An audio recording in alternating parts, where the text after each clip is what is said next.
Right first time. We've been hearing that for a really long time, and that's been the mantra for quality folks for decades. I mean, Phil Crosby used that a lot. And the best way to make a good product, obviously, is to make sure that they are built right to begin with. It kind of goes with the you can't inspect quality into a product. These two kind of work together. Exactly right. Now the thing is, management system standards, like ISO 9001 for instance, provide a platform for doing things right the first time. And so we're talking about like ISO 9001 for quality, or 14001 for environmental management, even industry-specific standards like AS 9100 for aerospace, IATF 16949 for the automotive, or even ISO 13485 for medical devices and so forth. So if you're making your product right the first time, you're actually saving time. We don't think about it that way, but you aren't wasting time chasing down problems, dealing with customer issues, or product recalls. Standards help eliminate all sorts of waste, including time. So here to talk a little bit about wasted time, standards, risk, and other things quality management oriented is Violet Massoud, author of the article, Wasting Time is the Biggest Risk of All. Hi Violet, how are you this morning? Hi Mike, hi Dirk, how are you? I'm good, thanks. Oh, good. I should say afternoon in your time. That's right. Yes. In your article, you write, quote, the smartest way to save time is to do things the right way from the beginning, each time and every time. Management system standards provide that platform. Can you explain that a little bit? Because I know a lot of people who have gone through ISO 9001 and are trying to keep up with their standards, see standards as a lot of time spent conforming to the standards, documentation and so forth. And a lot of them think, man, this involves a lot of time. So they might go, are you kidding me? Am I really saving time doing this? So how would you address that?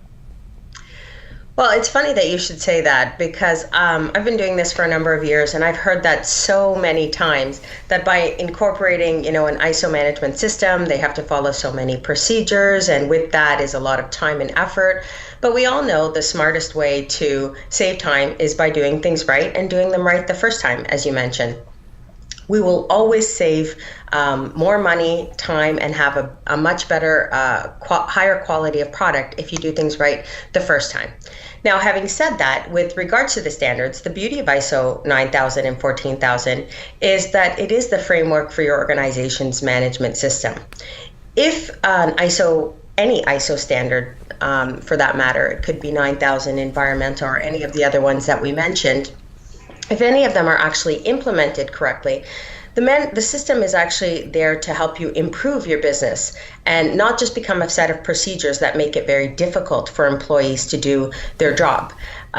Going back to the late 1990s, early 2000, I remember going out to visit with some of our customers, and most of the time it was with a quality manager or an environmental manager, and it was always referred to as the quality system or the environmental system, and those were the people that were responsible.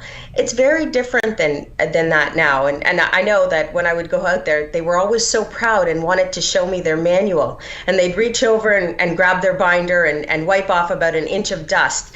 Clearly that goes to show you that those manuals were never incorporated to make it easier for an employee to do their job. It was more to fulfill requirements that they thought they needed to do for when their third-party assessor came out. It is very different than that now. The standards are management system tools. It is the intent of the standards is really to provide a structure to manage your day-to-day operations in an effective, consistent manner that makes sense not only to you, but to your employees and to management, and to make sure that when they do their job, they're actually doing it right the first time. One of the formal additions to the ISO QMS standards, the idea of taking a risk-based approach to looking at your processes. We do a lot of webinars, and there still seems, believe it or not, years into this, or a year or so into this, a lot of confusion over what a risk-based approach means. Can you give us a concrete example of what that means? I mean, for instance, let's just keep it really simple. Let's look at a burger joint, for instance. Just a simple example. What does risk-based management look like for a burger joint? Okay. Well, that's great. So, risk-based thinking is something that we actually do automatically, and we even do it subconsciously. The concept of risk has always been a part of ISO 9000. It's just with the new revision, it's more explicit and builds it into the entire management system.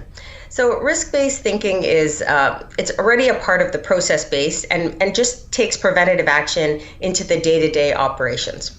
If we go into your burger joint as an example, which is a great one actually, one of a major risk for a burger joint would be something like a foodborne illness.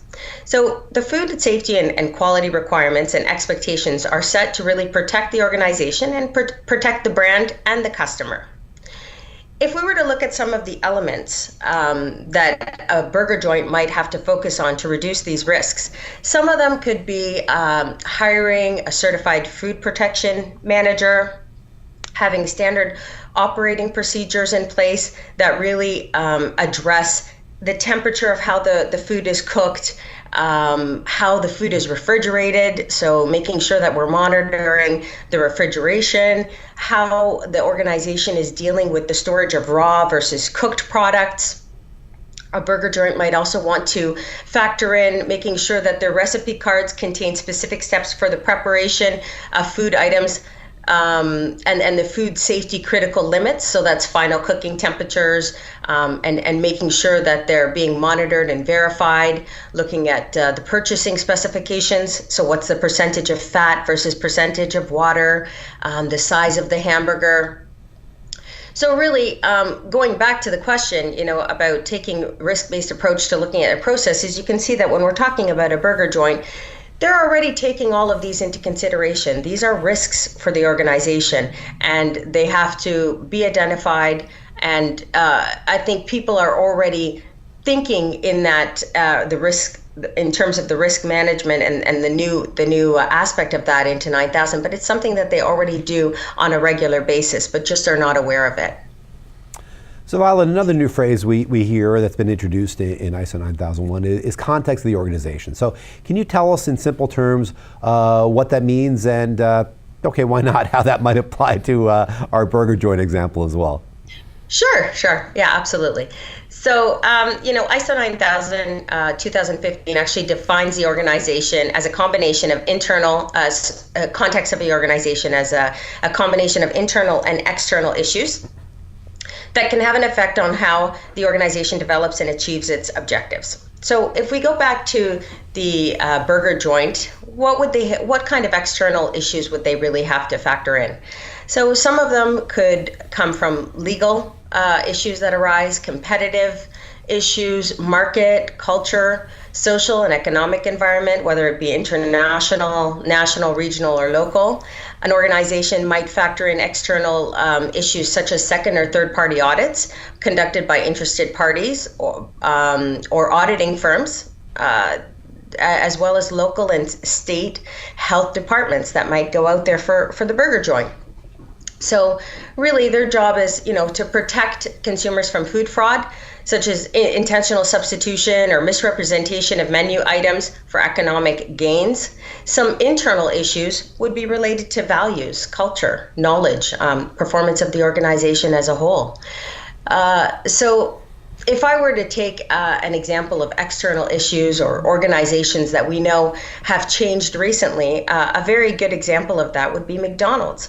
So 10 years ago, McDonald's was known as, where the clown was and the unhealthy food and the hard plastic furniture, and they've really gone through a major rebrand. And a lot of that has to do with the documentary that came out, Super Size Me.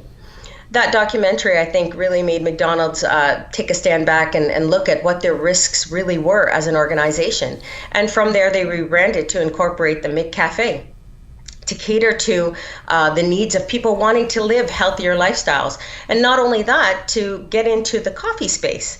So looking at what their competition was doing. So that's, again, external factors. Another example here in Canada is Tim Hortons. Tim Hortons is one of the largest coffee chains in Canada, always known for coffee and donuts.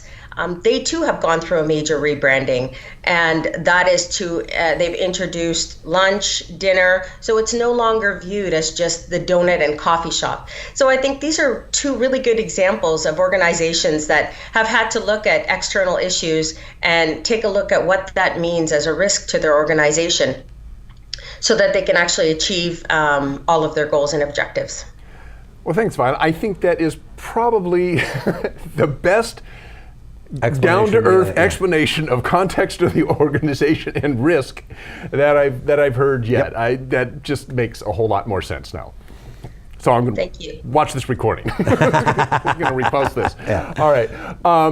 Violet, thanks for that. We're going to be presenting a webinar with DNV on this very topic, along with Violet here, titled Risk Management, a Hands-On Approach and Transition Experiences, this Thursday, May 25th at noon Eastern, 9 a.m. Pacific. Violet here will be presenting along with Jason Telzak of JT Environmental Consulting. And of course, I'll be there as your host to ask the questions and stand by and listen to all this great information along with you. So check out the article from DNV below for a registration link, or keep an eye on your email inbox for details of this webinar. Violet, thanks for joining us this morning. Thank you very much. I appreciate it, gentlemen. Okay, talk to you later. Thanks, Violet. We'll see you next week. Bye.